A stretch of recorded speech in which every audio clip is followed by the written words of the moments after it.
Good evening, students.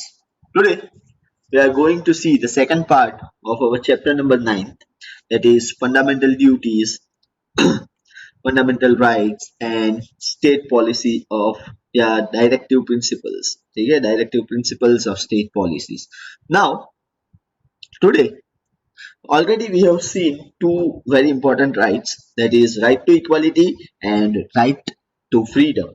Now, today we are going to see right against exploitation. Okay, first of all, I am going to read this para and then I will explain. So the main objective of constitution is to see any person does not suffer exploitation at the hands of other person, and exploitation free society is established. Exploitation का Hindi meaning होता है शोषण करना, ठीक है. So that is the objective of constitution through the right human trafficking drudgery slavery and forced labor are banned. The violation of right is a punishable offense. Illegal trade of children and women, labor or imposed slavery, work without pay, and old drudgery system has to be ended through this right. To take work from any person without paying them or paying them less than minimum wages, forced or imposed labor is a punishable act. Any child under the age of 14 cannot be made to work in a factory, mine, or a dangerous profession, garage, hotel, or cannot be employed as a household servant. Okay मतलब बच्चों जो होते हैं less than 14 years की as के या 14 years की as तक तो उनको काम नहीं करवाया जाता है. अदरवाइज उसको हम लोग ऐसा बोलते हैं कि दिस इज अ अंडर ये प्रोहिबिशन है तो ये पनिशेबल ऑफेंस भी होता है. Under the Prohibition of Child Labour Act all this are punishable offences. Mandatory services, that is that is which are very compulsory, can be short from any persons for the purpose of public welfare of state military services in any fields irrespective of religion, gender, caste or class, without or with remuneration. Now try to understand right against exploitation.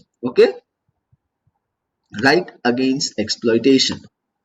First of all, what is the theme, or what we can say right against exploitation means? Right safeguards, मतलब save करता है women and children and others against exploitation of various forms. These rights ensure protection against any exploitation like forced labor, low wages मतलब कम पैसे देना compared to the standard wages, working in unhygienic and unsafe environment, child labor, etc. And the right to exploitation, one cannot be biased. Bias मतलब partial नहीं होना चाहिए in selecting people for carrying out state welfare works, military service or national duty, social service, etc. on the basis of their religion, caste, gender or creed. ठीक है, ये हुआ आपका basic importance. ठीक है, now we are going to see कि what actually right to exploitation means. ठीक है, तो right against exploitation is one of the most important fundamental rights given by the Indian Constitution.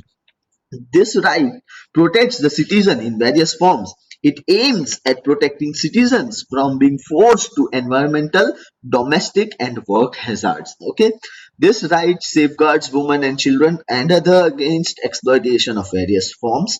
Under this right, human trafficking, that is जो बच्चे को kidnapping वगैरह होता है वो, फोर्स्ड लेबर जान बहुत जोर जबरदस्ती से काम करवाते हैं वो, forced into begging, जबरदस्ती से भीख मंगवाते हैं, slave trade and prostitution are considered punishable offense and hence should be eradicated from the society. Similarly, making children below the age of 14 years work beyond their capacity and employing them in factories, mines or other hazardous place is also considered as exploitation. To save the children below 14 years of age from exploitation, the Constitution has made specific provision of not allowing them to be employed for any hazardous work. If the employer fails to follow this provision, it becomes a criminal offense under abolition of child labor. Under the right to exploitation, one cannot discriminate selecting people for carrying out state welfare works, military services, or national duties, social services, etc., on the basis of their religion, caste, gender, or creed. Then, based on the situation, the government may pay allowances or may take these services on an honorary basis for the citizen. Now, next we are going to see right to freedom of religion. Okay, so right to freedom of religion says that any citizen of India can follow any religion of choice and can promote and propagate the same in mentioned in the provision of the Constitution of India. But this right is to be enjoyed within permissible limits, मतलब जो given limits है उसमें ही, so that it does not affect the freedom of public administration, morality and health of the society. The religious gatherings, offerings, or prayers are not included in this. The state of India does not have any religion of its own, or the Indian state is not run as per the principle of any religion or sect. The state cannot interfere in the religious matters or religious beliefs of any groups. The religious groups have been given the freedom to establish any religious organization and can manage any administer them for religious and philanthropic aims. The state cannot use the funds collected through public taxes or public fund for the benefit and development of any specific religious sect. The educational institute running on government grant cannot impart religious education or compel this compulsion force the student to participate in any religious education or attend any religious meet. Now try to understand. So India does not have any national religion, nor does it follows the ideals or principles of any particular religion.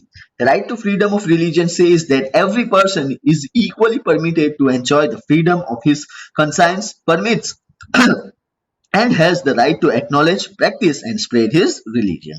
There are certain restrictions put on this right to maintain public law and order, morality, and peace in the country. State does not interfere in religious matters. People are free to conduct and run religious affairs. This includes the freedom to establish and maintain charitable institutions, either to manage religious affairs and acquire and manage movable and immovable property for religious purposes without going against the law. This right does not apply to individuals. Only those religious bodies that have a structuralized organization have the liberty to enjoy this right.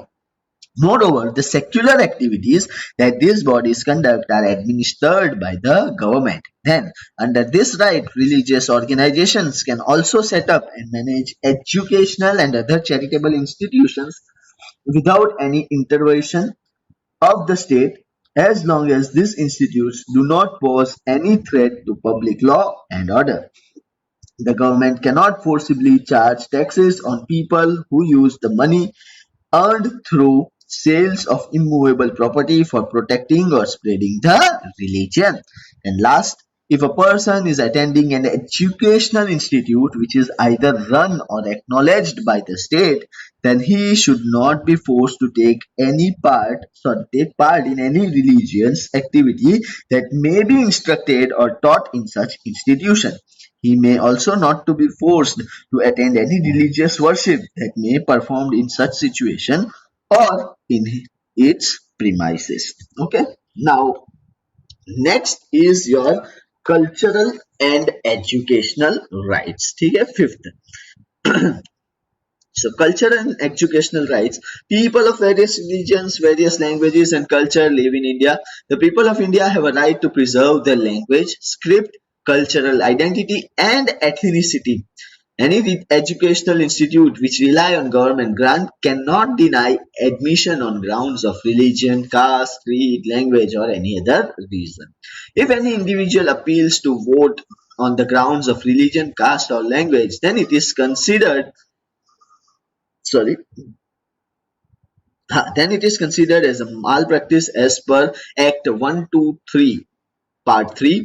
Any of state can frame a law provide the right to citizen to form and manage any of educational institute based on cultural or linguistic minority. The state shall not form the and manage any of educational institute based on cultural or linguistic minority. Linguistic मतलब language के ऊपर. The state shall not discriminate in giving educational grants or educational scholarship from the state fund to any of the linguistic or religious minority institution. It states if the states decide, यहाँ पे it नहीं आएगा, यहाँ पे आएगा if the states desire to take over the confiscate the property of minority institution, then it can do so only after giving proper returns. In this way, important provision is in context of education institution have been made in our constitution. Okay. Now, what do you mean by your cultural and educational rights? So these rights allow person whether belonging to minority or majority to maintain its culture and obtain education about his culture and religion. Under cultural and educational rights, any citizen can get admission in educational institution or granted institution without getting discriminated on the basis of religion, caste, creed or language. No candidate can ask for vote on the basis of religion or language. It is considered punishable under the Indian Penal Code. As per the constitution, no minority or majority groups will be denied or will be denied admission into any state or private educational institution of their choice and will also not be deprived of any funds from the state on the basis of religion, caste or language. It is the responsibility and duty of the institution to admit students on the basis of merit and talent and not on the basis of language, class, and religion. The institutions also need to make sure that cultural diversity of the country is well maintained in the form of multifaceted languages and various religious groups. The Indian Constitution also states that religious and language minority groups will have the right to administer and start their own educational institutions. It also states that no minority other than one suggested in article will have the right to establish any institution. The government will not deny these instructions, their institutions, any state funds or aid on the basis that they are run and managed by the minority groups. The Constitution of India safeguards the linguistic, that is your language, and cultural liberty of the people and groups by including this provision in the Constitution. Okay. Now the last right which is given to us is right to constitutional remedies. Okay, so right to constitutional remedies, ध्यान से सुनो, no matter how many laws are framed or how many provisions are made for the fundamental rights, if these are not implemented well, then there remains no meaning of such freedom or right. Therefore, a provision has been made in the constitution for implementation of this right, and under it a writ in the Supreme Court can be made for the violation of the fundamental right. The right has been accepted as the right to constitutional remedies. The Supreme Court plays an important role in protecting the fundamental rights, and for this, if the court find it's necessary, then it can give orders, instructions, or decree. The apex court, matlab Supreme Court, is vested with the powers, matlab given with the powers given by the Constitution. Nobody can oppose it. If any person puts a complaint against any state for violation of any fundamental rights, then the Supreme Court can exercise its right. Dr. Babasaheb Ambedkar has considered this right as the soul of constitution. The parliament can hand over the powers of giving such an order to any of the court. If the state legislative assembly frames any law which violates the fundamental rights or not in congruence of it, then Supreme Court can stop the state. Thus, the right provides an opportunity to any of the citizen to approach court for the violation of fundamental rights. The Constitution provides the fundamental rights to all the Indian citizens. These rights are given against the governments, that is state and center. Fundamental rights are applicable to all citizens at all times, but can be suspended during the time of emergency. Any state can form any law which can take away the fundamental rights of these citizens. Now, try and understand. Okay, so right to constitutional remedies is a special feature of our constitution. This right gives power to the citizen to go to the court in case he is deprived, मतलब कहीं से भी रह गया हो, of any fundamental rights. Dr. Ambedkar considered this right as soul of constitution. The right of constitutional remedy was created as one of the main fundamental rights because Constitution recognized that it needs to protect the right given by the Constitution to the citizens.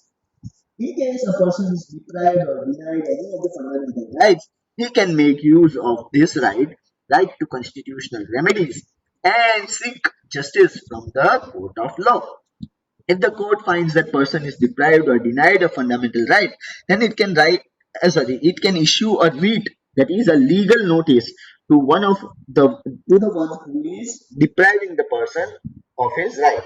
Under this right, it becomes the duty of the judiciary and all complaints pertaining to the fundamental rights and take sufficient care to see that the citizen get proper justice and their fundamental rights are protected. Thus, right to constitutional remedies is not only a special feature of fundamental rights, but also very special feature offered to the citizen of the country. One can use this right even against center and state. This right is available all the time to the citizen except at the time of emergencies. No law can stop citizen from using this right. Got it? Each and everyone?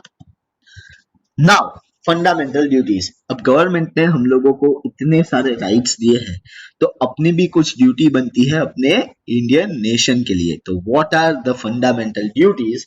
Now pay attention. ठीक है. So the people of India were more aware of their rights and duties since ancient times.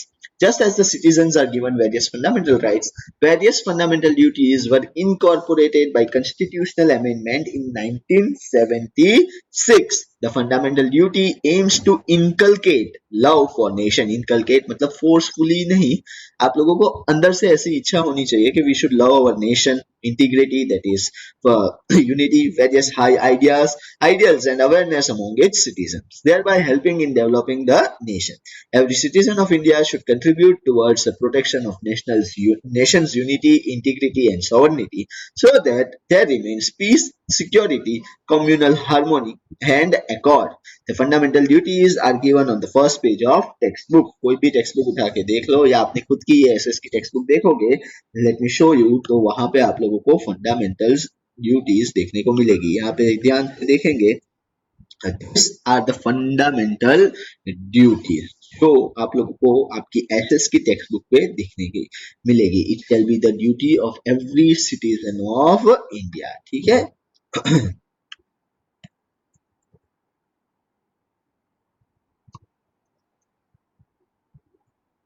तो what are the fundamental duties? To abide by constitution and respect its ideals and institutions, the national flag and national anthem. मतलब constitution में जो भी लिखा है उसको अच्छे से फॉलो करो, नेशनल फ्लैग को कभी नीचे गिरने नहीं दो और नेशनल एंथम के टाइम पे हमेशा खड़े रहो. To cherish and follow the noble ideas which inspired our national struggle for freedom. मतलब अपने जो आइडियाज है, ठीक है, फ्रीडम फाइटर्स के लिए हमेशा रिस्पेक्ट रखो ताकि हम लोगों को इन फ्यूचर भी उनके जैसा अगर कुछ काम पड़े तो we can cherish that moment to uphold and protect the sovereignty, unity and integrity of India. तो हमेशा इंडिया की यूनिटी में हम लोगों को अपना जो है हमेशा कंट्रीब्यूशन देना चाहिए. To defend the country and render national service when called upon to do so. और कभी भी कंट्री को अपनी जरूरत हो तो कभी डिनाई मत करो. Say yes and do the national service. To promote the harmony and spirit of common brotherhood among all people of India, transcending religious, linguistic and regional or sectional diversity, to renounce practices derogatory to dignity of the woman. तो सबकी respect करो, हर एक इंसान की common brotherhood रखना है, कोई भी रिलीजन का हो, कोई भी लैंग्वेज बोलता हो, ठीक है, we should respect them and हमेशा वुमन की भी डिग्निटी और रिस्पेक्ट करनी चाहिए. To value and preserve the rich heritage of our composite culture. तो अपने यहाँ पे बहुत सारे हेरिटेज है, हेरिटेज प्लेसेस है, वो सब की भी हम लोगों को उसको अच्छे से प्रिजर्व करना चाहिए, उसको बिगाड़ना नहीं चाहिए और उसका कंपोजिट कल्चर जो बना हुआ है, उसका जो कल्चरल इम्पोर्टेंस है उसको वैसे ही मेंटेन रखना चाहिए. To protect and improve the national environment like which includes forests, lakes, rivers, and wildlife, and to have compassion for living creatures. तो सबसे प्यार मोहब्बत से रहो, even they are not humans but forest है, लेक्स है, रिवर्स है, wildlife है, तो सबके साथ अच्छे से बिहेव करना चाहिए. To develop scientific temper, humanism and spirit of inquiry and reform, मतलब अपने आप को हमेशा नॉलेजेबल रखो और साइंस की तरफ ज्यादा आगे बढ़ो ताकि अपना इंडिया जो है और अच्छे से डेवलप हो सके. Then to safeguard public property and to abjure violence, मतलब पब्लिक प्रॉपर्टी को हमेशा बचा के रखो, चाहे वो गवर्नमेंट की हो या किसी और की प्राइवेट की हो, लेकिन वो हमेशा बचा के रखनी चाहिए. और एब्ज्योर वायलेंस मतलब वायलेंस से दूर ही रहने का. And to strive towards excellence in all spheres of individual and collective activity so that the so that the nation constantly rises to higher levels of endeavor and achievement. So हर एक चीज का आप लोगों के पास नॉलेज होना चाहिए और वो नॉलेज के लिए आप लोगों को डेली कुछ ना कुछ रीडिंग होना चाहिए, न्यूज़पेपर वगैरह अच्छे से पढ़ो ताकि ये सब आप लोगों को जब भी कुछ जीके वगैरह के लिए हो तो आप लोगों को हमेशा काम लग सकता है. Then who is a parent or guardian to provide opportunities for education to his child, or as the case may ward between the age of 6 and 14 years, मतलब 6 to 14 years के हर एक बच्चे को पढ़ाना जरूरी है और ये एक पेरेंट्स की रिस्पॉन्सिबिलिटी भी है. Now 6th January is celebrated as Fundamental Duties Day in India. Of all these duties, some duties are backed by the law. The person violating it can be sentenced. A teacher should make efforts so that students follow the duties and they become aware and consciousness. It is our duty and responsibility as a citizen to see the various social evils and customs prevailing in society should be eradicated, like untouchability, drudgery, child labor, woman exploitation, dowry, female foeticides, ill customs, superstitions, etc. These duties are directive in conveying us that what as a sensible and aware citizen must do. If citizen propagates the importance and utilization of fundamental duties, then future citizens develop the feeling of national responsibility, international brotherhood, just and exploitation free society. So ये जो paragraph था, that paragraph shows the importance of fundamental duties. So what are those important, पहले तो ये समझ लो कि 6 जनवरी जो है वो अपना फंडामेंटल ड्यूटी डे है. ठीक है. Now fundamental duties serve as a backbone of various duties of citizen. It is utmost important that students in school and colleges may be made aware of importance of these duties. Teachers should see that students understand and follow these duties properly. As a duty towards society as a part of fundamental duties, citizens should avoid and prohibit the social evils like untouchability, अछूतवादी, forced labor, बहुत जोर से मतलब जोर जबरदस्ती से काम करवाना, child labour, बच्चों से काम करवाना, कास्ट डिस्क्रिमिनेशन, तुम हिंदू हो हम मुसलमान हैं वगैरह वगैरह, वो सब बंद हो जाना चाहिए. डाउरी दैट इज दहेज, फीमेल फोर्टिसाइड, बच्चे को मतलब लड़कियों को गर्भ में ही मार डालना, rigid customs, blind beliefs, and superstitions. It is important that children and youth who will serve as the future of nation properly propagate the importance and utilization of fundamental duties. This will further help formation of country that has liberal mindset and believes in world harmony and fairness. So that's the end of our second session of part 2. Then we will see third part, directive principles of state policy. Thank you very much.